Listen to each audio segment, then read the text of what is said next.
Rain is a beast tamer who is part of the hero's group. However, the hero, Arios, kicks Rain out one day. The reason is that he only has beast taming powers and basic martial arts skills. He cannot fight, so the others have to save him constantly. So, Arios kicks him out and tells him to leave all his gear, saying that it was the group who collected them. Realizing that his teammates thought so little of him, Rain leaves the group. Rain now has no good gear and no coins. He's starting from zero. So he decides to join the Adventurers Guild. The receptionist, Natalie, asks him what his class is, and Rain says Beast Tamer. Natalie becomes worried that he might not be safe alone, reminding him of his former group members' words. As an entrance trial, he has to kill 10 goblins and collect 20 medicinal herbs. He kills the 10 goblins and collects their runestones. Suddenly, he hears a scream from the forest. A giant killer tiger has trapped a cat girl. Rain tries to stab its head, but his knife breaks. So he accepts his fate, thinking that he was a simple beast tamer and he had no chance anyway. Suddenly, the cat girl launches an amazing hammer kick and kills the killer tiger in a single blow. Rain thinks about how there are rare species in this world called ultimate species. They are dragonoids, demigods, etc. But the rarest of the ultimate species are the cat spirits, like this girl right here. He says that cat spirits are on the verge of extinction because they can't use magic, but they have developed their physical skills to the ultimate peak. The girl eats lots of his food and introduces herself as Kanade. Kanade has been living a secluded life with the other cat spirits, so now she talks freely with Rain. Rain also finds himself becoming comfortable with her, so he tells her everything about himself. Hearing this, Kanade becomes angry at the hero Arios because Rain is such a nice person. Also, she thinks that he's not useless and that he can probably tame her. She says that she felt a buzzing ever since she met him. Since only a few people in the world can tame cat spirits, she thinks that he's strong. So, Rain uses his blood and forms a bond contract. The contract goes properly, and they form a bond. Both of them have a pattern on their palms that will link them. Rain thinks about how he is a simple beast tamer who was kicked out of the hero's party. But now, he has formed a bond with one of the ultimate species. Then, Rain makes temporary contracts with lots of rabbits and commands them to find medicinal herbs for his adventurer's trial. Kanade is shocked because apparently, most beast tamers can handle only one creature at a time. On top of that, he's tamed Kanade. So, what he just did is supposed to be impossible. Rain takes the goblin runes and the medical herbs back to the Adventurers Guild and officially registers as an F-rank adventurer, the lowest rank. But Rain is still happy. He earns some copper coins for now, and if his rank goes up, the rewards will also be better. So he has to accept more and more jobs. Suddenly, a big adventurer teases Kanade for walking around with an F-rank person despite being a rare cat spirit. Kanade replies that Rain was strong enough to tame her, so the man challenges Rain to an arm wrestle. The winner gets Kanade. In order to end this right here, Rain accepts the challenge. Rain ends up breaking the man's hand and is surprised at his own strength. Kanade explains that when a person contracts themselves with an ultimate species, one of their powers is amplified. So, he is pretty much as strong as a cat spirit. Later, they go to collect more medical herbs when they see a group of bandits called the Elben Fangs surrounding an old merchant. So, Rain and Kanade jump in and beat the Elben Fangs members. The merchant says that the Elben Fangs are a huge bandit group that kills anyone who messes with them. But Rain decides to capture the rest of the Elben Fangs members instead. Rain uses the help of a squirrel to find their hideout. He plans to use a special kind of bee called Arby's, whose sting will paralyze a person for 12 hours. Kanade is surprised that Rain is an insect tamer as well, as that is something different from a beast tamer. Then, he sends Kanade back to town to bring the knights who will arrest these bandits. He makes temporary contracts with the bees and sends them at the bandits. Meanwhile, we find out that two of Arios' members, Mina and Liana, were supposed to be guarding the merchant to kill some time. But when the Elben Fangs members attacked them, they did not have time to cast their spells, so they had to run away. They blamed the other adventurer, who was a beast tamer, for not using more animals to scout the area like Rain used to do. But the man says that a beast tamer can tame only one animal at a time. If they try to do more, their nervous system will break. Mina and Liana think about the huge number of animals that Rain used to tame with ease, wondering if he was actually a powerful person. But these two idiots are in denial, so they think that the man is lying, saying that Rain could never do anything important. Meanwhile, Rain has done something important by paralyzing all the Elben Fangs members, while Kanade brings the other adventurers to arrest the members because the knights did not bother to come. But suddenly, they are attacked by king lizards that had been captured by the bandits. But Rain and Kanade use their strength to knock them out one by one. Rain thinks about how this is different from his time with Arios, all because of Kanade. They come out alive, and all the adventurers celebrate, acknowledging their strength. Rain thanks Kanade for being by his side, as he feels like he can now do amazing things. Because of this significant action, Rain is promoted to E rank and given a pretty nice reward of silver coins. They gather needed supplies and take a room to sleep in. But the innkeeper says that there's only one room and puts them in there, making Rain rather uncomfortable. Kanade is fine with it though, so Rain says that she shouldn't trust everyone she meets.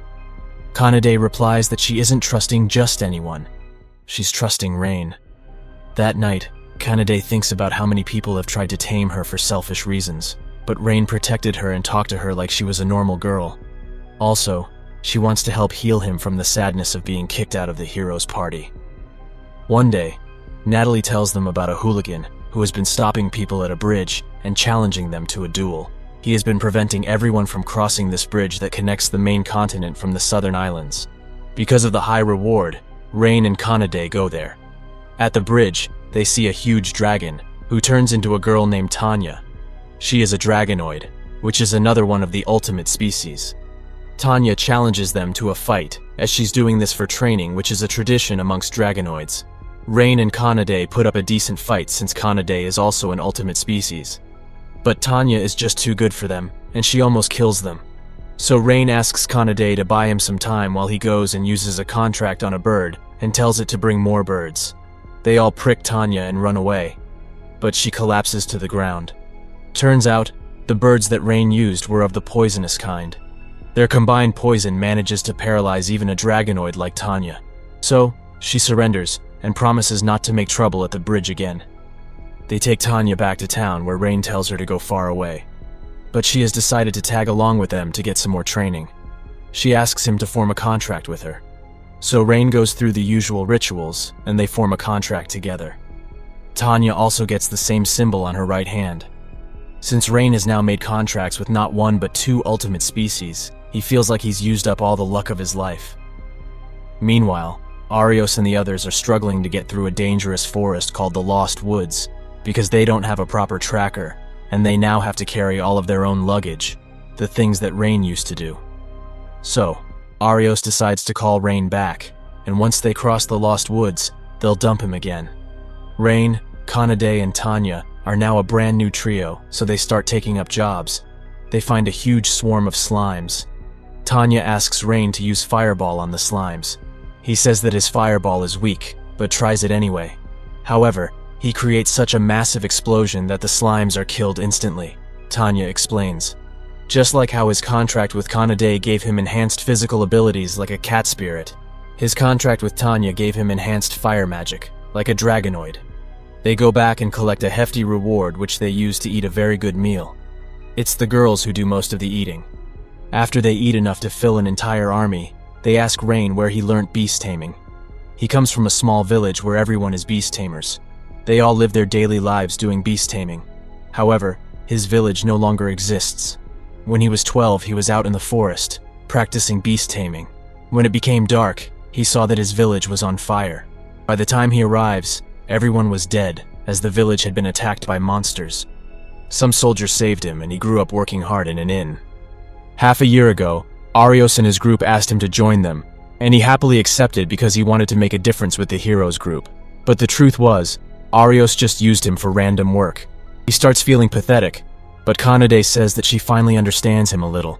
Why he's always rushing forward to save people. It's because he really wants to help people and make a positive difference so that others won't feel the same pain that he felt. Tanya also says that she's proud to have made a contract with someone like him. Next, they rant about how stupid the hero's party is, which makes Rain quite happy. The next day, the three of them are walking around, planning their adventures, when suddenly Arios confronts them. Arios and the rest of them are shocked to see two ultimate species here, so they think that Rain is serving them. When they find out that it's the other way around, they are in even more shock. But Arios goes back to his cocky nature and gives Rain the opportunity of working for him again.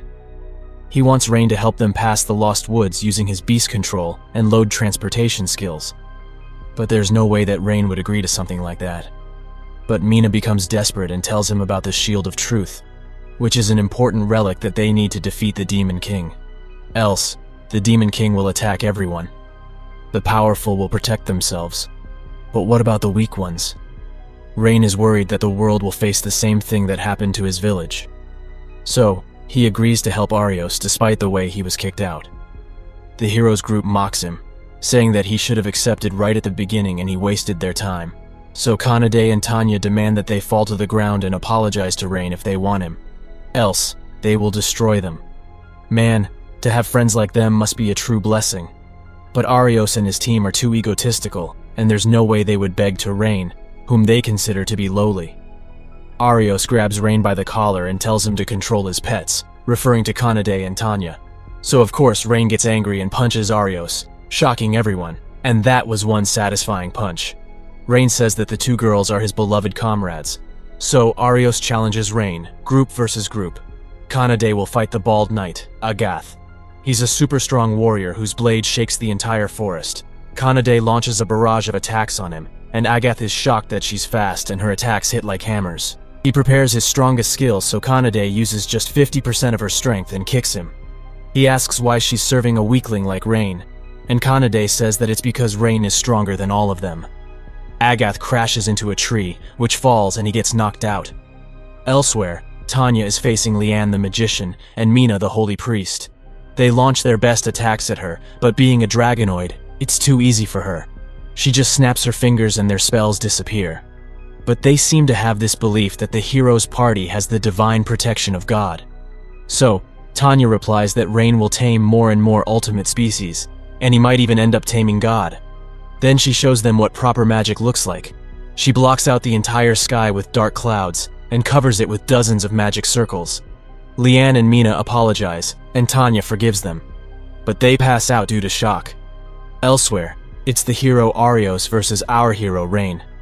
Arios' swordplay is second to none, and it really pushes Rain back. But Rain says that he does not feel the same desperation that he did when fighting Tanya.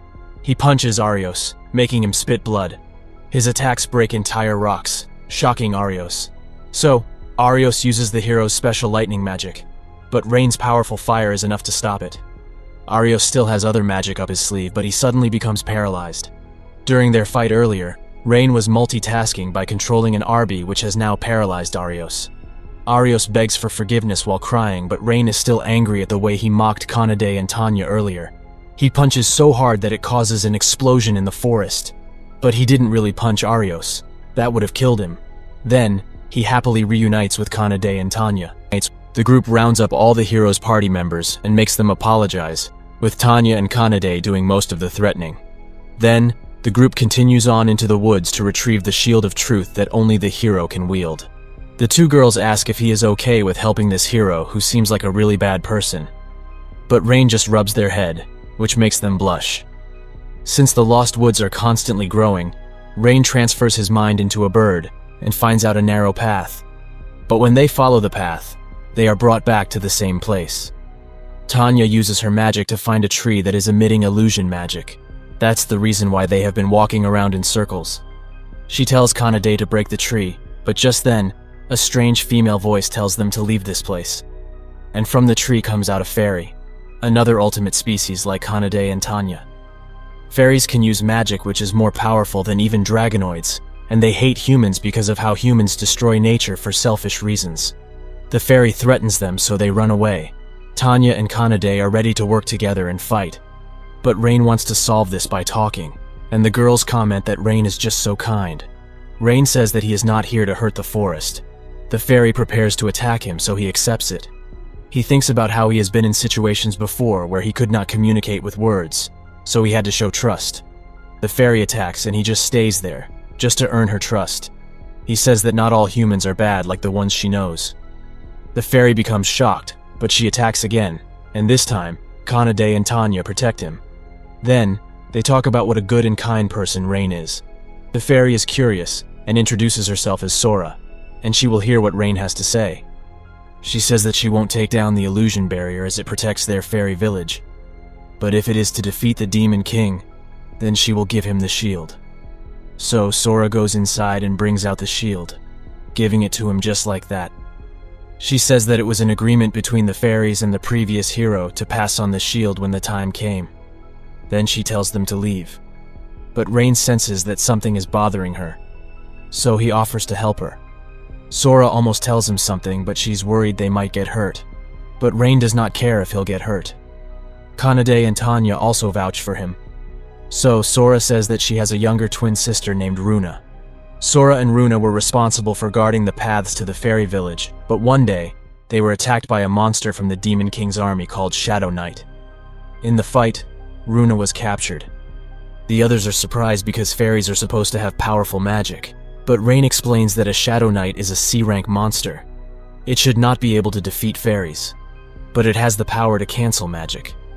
The fairies are at a disadvantage against Shadow Knights as only physical attacks work. Sora's village leader was not willing to go save Runa, as it would put them all at risk. She starts crying, so Rain promises to save her sister, so she hugs him and cries even more. The Shadow Knight commanded her to bring down the barrier by sunset, or he would kill Runa. The group goes to fight it, while Sora stays back because she's pretty much useless here. They find the Shadow Knight on his shadow throne with Runa hanging over him. They shoot fireballs at him and it's no use, so he becomes cocky. But Kanade kicks him so hard he literally stops monologuing. Then, Tanya saves Runa and takes her away while the other two fight him. He starts showing his immense powers, so Rain turns into his most reliable friends, the Arby's. He uses them to distract the knight while he hits Kanade with a booster magic, making her way more powerful. Then, she punches the knight so hard that it creates a hole in him, and he dies. Rain says that he used a tamer ability that increases someone's natural abilities. He couldn't use it before, but now he can because of the magic he got from Tanya. Tanya says that the boost spell was supposed to be lost, but Rain says that he learnt it in his hometown. Then, they take Run back to Sora, and the two sisters reunite. Then, Runa says that she was kinda excited about being a captive because she has a naughty mind. Then, the sisters announce that they won't go back to the village because those villagers did not try to rescue Runa, as understandable as it was. But they don't know how to travel because they've lived here all their life. So, Kanade and Tanya offer them to come with them, and Rain also approves. Then, Sora and Runa say that they want to make a contract with Rain as he helped them so much. Rain is not sure if he can tame fairies, but the other two give their encouragement. Rain does the same ritual, and the two fairies are now tamed by him, with those same contract markings on their palms. Then, Rain goes to give the shield to Arios while telling his girls to hide and wait. Arios is shocked that Rain got it in 2 days, so he claims that the shield must be fake. Mina does appraisal magic on it, and of course the shield is genuine. Rain takes the payment from Arios and prepares to leave, but Agath asks him if he wants to rejoin. Arios becomes angry, but Agath says that they should consider Rain's powers. Rain starts to hesitate, so Kanade comes forward and gives him her hand. Rain realizes that he's already got all that he wants. Arios thinks about the humiliation he faced from Rain and vows to destroy him no matter what. Later, the girls wonder if only the hero can defeat the Demon King. Rain tells them the story of the Demon King who used to terrorize all of humanity. No one could do anything. So the first hero made a contract with the gods and took their blood into his own body and defeated the Demon King. A normal human may work hard all their lives, but there is a limit to their growth. But the hero has the blood of the gods, which gives them a power called Limit Break, meaning they can become more and more powerful, without any limits. He says that Arios may be weak now, but he will eventually be super powerful. The girls point out that Rain is kinda also like the hero. He has made newer and newer contracts, giving him more and more powers. Kanade suggests that Rain could make contracts with even more ultimate species and be strong enough to defeat the Demon Lord. The others also prefer him over that lousy hero. But Rain says that fighting the Demon King is a serious task, and he's not sure if he is ready mentally. He wants to take time to decide such an important thing. The girls are ready to wait for his decision, and they will support him no matter what. Rain realizes that the crossroads of his life is coming here. The 5 of them start living together. One day, the girls advise Rain to get a weapon for himself. They go to the best equipment shop in town. It's run by a dwarf named Gantz. Gantz is rude, but he's a very good blacksmith. Rain chooses a dagger but suddenly gets a strange feeling. Just then, an adventurer enters with a bag of money, asking Gantz to give him the best weapon here. Gantz gives him a fancy-looking sword, and the man goes away happily. But Rain says that the weapon is only good as a ceremonial. In a real battle, it's lacking something. The same goes for all the other weapons here. Rain asks if he's hiding something. Gantz suddenly laughs and says that Rain is correct. All the weapons here are mass-produced with basic-level uses, but his best weapons are the ones he put all his efforts in. He shows them to Rain, who immediately sees how good these ones are.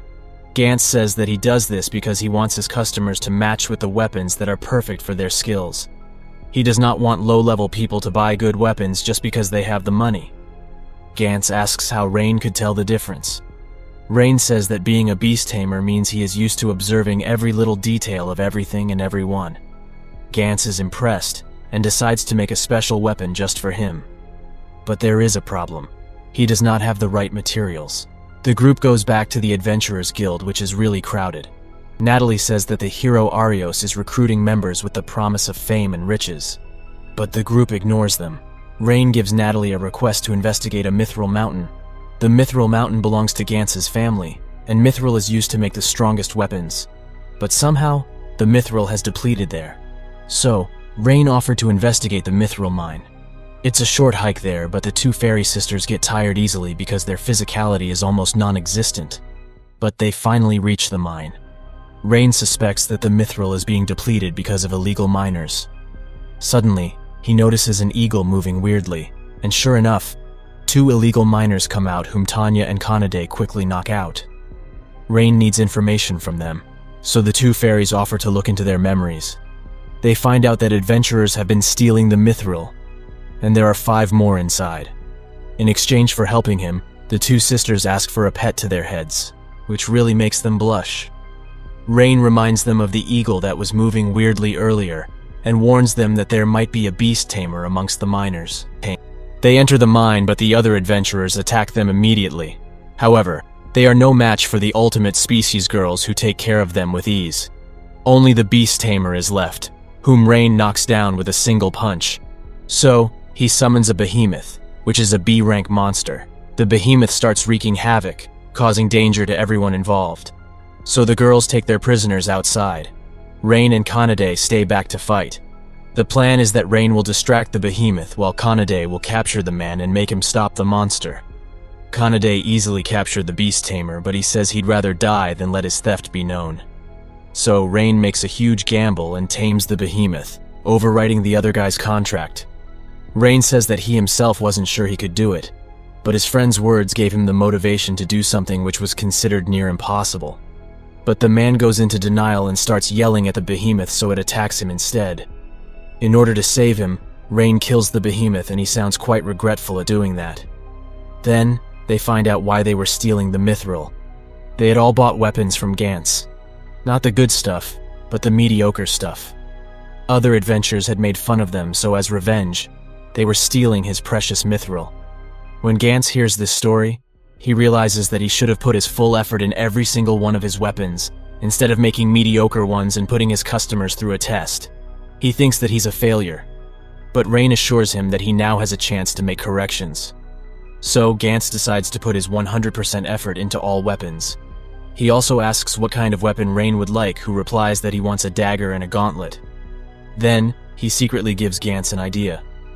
Meanwhile, Arios is looking for candidates, but none of the beast tamers can tame more than one animal at once, nor can they tame ultimate species, which are considered impossible. Mina thinks that all the candidates would be decent at support roles, but none were on the same level as Rain. Arios also thinks about how he's the hero, and he has the duty of saving the world. But he takes a purple ring and says that he needs to eliminate Rain first.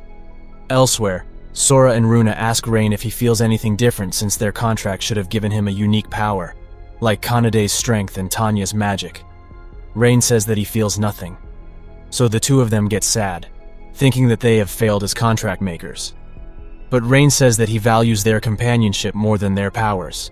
They all become happy and go for lunch. But just then, a rich-looking man says that he's interested in Sora and Runa, and will make them his. He introduces himself as Edgar, the son of the local lord, which explains why he's such a douchebag. Sora and Runa refuse to go with him, so Edgar uses his guards to force them. However, Rain defeats them faster than you can say anime explained, but Edgar, being a douchebag, threatens to kill his own innocent citizens if Rain keeps resisting, saying that peasants are nothing more than tools to be used by lords like him. Sora and Runa offer to use their magic, but then it will be revealed that they are fairies because fairy wings become visible when they use magic, and that will cause even more trouble. Suddenly, Rain gets a vision of multiple spell circles activating at once, and he uses it, sending multiple fireballs at all the enemies at once. Sora and Runa think that this is a fairy skill that allows a person to cast one spell multiple times at once. Edgar runs away, and the people thank Rain for saving them. Later, Runa tells the other girls about Rain's new skills: consecutive incantation. Also, his contract with the fairies has allowed him to control his previous magic better, which he couldn't do when practicing with Tanya. Then they talk about Edgar, who is known for kidnapping women and abusing them. His father uses his powers to protect him from his crimes. The Knights once investigated Edgar, but they found no evidence. Tanya gets really angry and suggests that they burn his mansion to the ground. But Rain does not want to take that path, as it would put the citizens in danger. He wants to save everyone, and the girls support him completely. Meanwhile, Edgar is still humiliated by the day's events, so he commands the captain of the Knights, Gillet, to find more information on Rain. Then, Edgar rings his bell and calls in an ultimate species girl. Edgar starts stomping on her, telling her to scream as he loves to hear her scream. The next day, Rain and Kanade go to the Order of the Knights office to file a complaint against Edgar and his father. But they say that there is no evidence and starts laughing. It's clear that they are in partnership with the Lord. As they are returning, the vice captain of the Knights, Stella, comes to them and thanks them for eradicating the Elben Fangs gang some time ago. Stella wants to protect the citizens by punishing the Lord and his family. Their Order of the Knights was meant to protect everyone, but they have been corrupted by the Lord. She asks for their help in bringing the Lord and his son to justice. They agree to work together, and Rain makes a plan to trap the Gillet and the Order of the Knights. Rain introduces the rest of his group to her, while Stella introduces the few knights that she can trust. Gantz also finishes Rain's weapon. According to their plans, Gillet is given false information that a warehouse contains proof of his partnership with Edgar. They enter the place, but Rain quickly knocks them all out using his new special gauntlet. He and Stella reveal themselves, saying that her associates are at the Knight's office looking through proof of his corruption. Then, Stella steps down to finish this herself. She kills Gillet, a man she once respected. Edgar gets news of all this and furiously stomps on the poor girl again. Just then, Arios arrives at his place and says that he too hates Rain. He gives the purple ring to Edgar, saying that he can use its powers to kill Rain. Meanwhile, the ultimate species girl, whose name is Nina, starts crying thinking about her life before all this. She used to have a simple life, just laughing and enjoying herself with all the people. But now, she's a slave. Outside the castle, Stella and her knights, along with Kanade and Tanya, break through the main defenses. Using this diversion, Rain and the two fairies sneak inside to save the kidnapped girls. Runa uses material search and senses several people down below, but she also senses a super powerful presence above them, probably another ultimate species. Runa and Sora down to save the girls while Rain goes upstairs. He finds Nina and notices her fox ears and 3 tails. She's from an ultimate species called the Demigods. Rain quickly breaks into the prison and heals her. He is very kind to her, and Nina hugs him while crying. Back in the past, Edgar had attacked Nina's small village and threatened to kill her friends if she did not obey him. So, Nina was forced to wear a magical slave collar. Since he just enslaved a demigod, Edgar starts calling himself God. Back to the present, Rain says that she has been a very strong person all this while. He notices that the collar uses the same principle as a beast tamer's contract spell. So he tries to overwrite it, but gets hit with a powerful counterspell. But Rain uses all the strength and skills that he has received until now, and breaks her collar. Meanwhile, Sora and Runa take the kidnapped girls to safety. Then, they defeat the rest of the guards. The Lord is scared, but Edgar tells him to escape to safety, saying that he will deal with it. Down in the mansion, Rain catches up with the rest of the girls. They all assume that Rain has chosen another girl for himself. Rain tries to deny it to no avail. But they all readily accept Nina because she is so cute and fluffy. Suddenly they see the Lord trying to run away, so Rain uses his new bracelet to capture him. So Edgar arrives and summons a literal Grim Reaper with his ring. The Reaper stabs him in the chest. Arios stands on top of a building and laughs like the heroic villain that he is. Back downstairs, Rain is actually alive and well. All the girls are shocked. Did he survive because he has contracted with Ultimate Species, or because he's a beast tamer? Why? Runa gets an idea and hits him with poison, but he survives that too. After getting a scolding from everyone, Runa explains. Rain only got one skill after his contract with Runa and Sora. That doesn't make sense. Instead, it makes sense that he got the ability to nullify any instant death spells. Meanwhile, Edgar is sitting there in pure shock. He's someone who has always gotten everything he's wanted, and now he's getting nothing.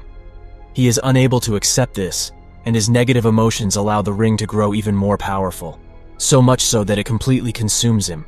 Rain throws a powerful fireball to subdue it, but it's no use. Out of it comes a demon that Rain recognizes instantly, the one that destroyed his village and killed his parents. The demon then flies towards the city and starts attacking the townspeople, so Kanade drop kicks him to the ground. Then, Sora and Runa drop a powerful holy spell on him. It's no use. Seeing that he's up against Ultimate Species, the demon calls reinforcements, monsters in limitless supply. The girls kick ass, and the two fairies hold him in place while Rain uses the ultimate boost on Kanade and Tanya. The four of them go all out on him, enough to kill powerful creatures. But he still survives. Then he summons tons of flying monsters as well, and goes to destroy the entire area. Rain says that he has a plan, so Sora and Runa offer to teleport the citizens to safety until then. Meanwhile, Arios and his team look at the destruction. Mina mentions that demons are the Demon Lord's top soldiers, and it is the duty of the heroes' party to fight them. But Arios says that it's not worth their time. They should just focus on the Demon Lord. Agath is against that, but Liana is in support of him. Down below, Stella and her soldiers bring the people to Sora and Runa, who teleport people to safety. Meanwhile, Kanade and Tanya are having a bad time with the monsters. Not because the monsters are strong, but because they're just so many. But just then, the Adventurers Guild arrives to clear the path for them. They even got free weapons from Gantz, not the average ones, but the best of his weapons. The adventurers were happy to help Rain anyway, saying that the hero is too cowardly. Meanwhile, Rain is preparing to hit the demon with a special one-shot attack, but he's too far away.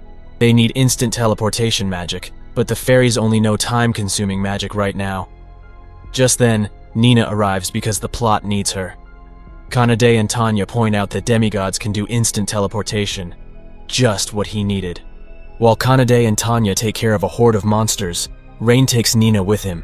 The demon launches a powerful attack at him, but Nina uses teleportation to get close to the demon, to wherever he flies. She does rapid teleportation, so that it looks like they're actually flying. Once he's close enough, Rain uses boost on himself, enhancing his Beast Tamer powers. Then, he touches the demon, and uses his Beast Tamer powers on him. However, the demon is too strong, and he starts overpowering Rain. But Rain remembers that he has the power of friendship, so he overwrites the demon's control, and makes the monsters his own. Then he boosts all of them, and makes them eat the demon. The demon loses, and as he's disappearing, he laughs out of respect for Rain. Sometime later, the town begins its rebuilding process. Stella is officially appointed the captain of the Knights. All the corrupt knights were sent to the capital for punishment. All is well with everyone here. Stella tells Rain that he's the champion of his town, but Rain is too humble, saying that he's just a normal beast tamer. Later, Nina says that she wants to stay with Rain and help him even more. So Rain makes a contract with her, just like with everyone else. The other girls congratulate her by hugging her all at once. Later, the Adventurers Guild promotes Rain to C rank. Seriously, even after defeating that powerful demon. Imagine if Rain defeats the Demon Lord right now, he's going to get, oh my god, B rank. What a joke. Anyways, Rain says that their room is too small for the 6 of them. So, Natalie suggests he buy a house. The guild actually provides property agents and subsidies. They go through several houses, but they don't like any of them. Natalie shows them the final house, which fits the demands of all 6 of them. It's fully furnished and within Rain's price range, but it's haunted. Kanade immediately becomes super scared. The ghost doesn't actually do anything extreme like scaring or killing, but it plays pranks all the time, making the place very inconvenient to live in. Rain suggests that they look all around the house and then decide on what to do. They check the rooms and suddenly the furniture starts moving, scaring them. Then, a ghost named Tina, wearing a maid's uniform, tells them to get out. The fairies use holy purification magic on her, but it's no use, as Tina moves around before it hits. So they cover the entire area in purification spells, closing the route for her to escape. So, Tina tries to possess Rain, but Rain tells her to stop and she just stops. Rain explains that in his village he was trained to tame phantoms too. He talks calmly to her, and she starts talking as well. She used to work in this house, but her master was a psychopath who killed her. The next thing she knew, she was a ghost. Since she can't scare them, Tina says she'll leave and they can stay here. Rain thanks her and then invites her to live with them. Tina is not sure at first, saying, "Do you really want a ghost?" But the other girls point out that Rain is a kind person in this way. Tina accepts their offer. Rain officially buys the house while the others prepare a housewarming party. Meanwhile, Arios and his party arrive at the market and demand that the shopkeepers give him free provisions because he has no money, and after all, he's the hero who's going to save the world. But the shopkeeper is taking none of his bull, saying that he didn't even save their town. All the people scold them and tell them to have more humility. Arios becomes frustrated and destroys a stall and leaves. Now, Arios is even more determined to defeat Rain. Meanwhile, Rain is having a wonderful time with his friends, who cook up a wonderful dinner for them all. Tina helped as she's a very good cook. Rain thinks about how when he lost everyone, a large hole came into his heart. But now it has been filled by his wonderful friends. The girls reply that it's the same with them. Thinking about all the good things in his life, Rain starts crying, much to everyone's shock. Subscribe for more videos like this, turn on the notification and leave a like to help the channel out. Thank you for watching.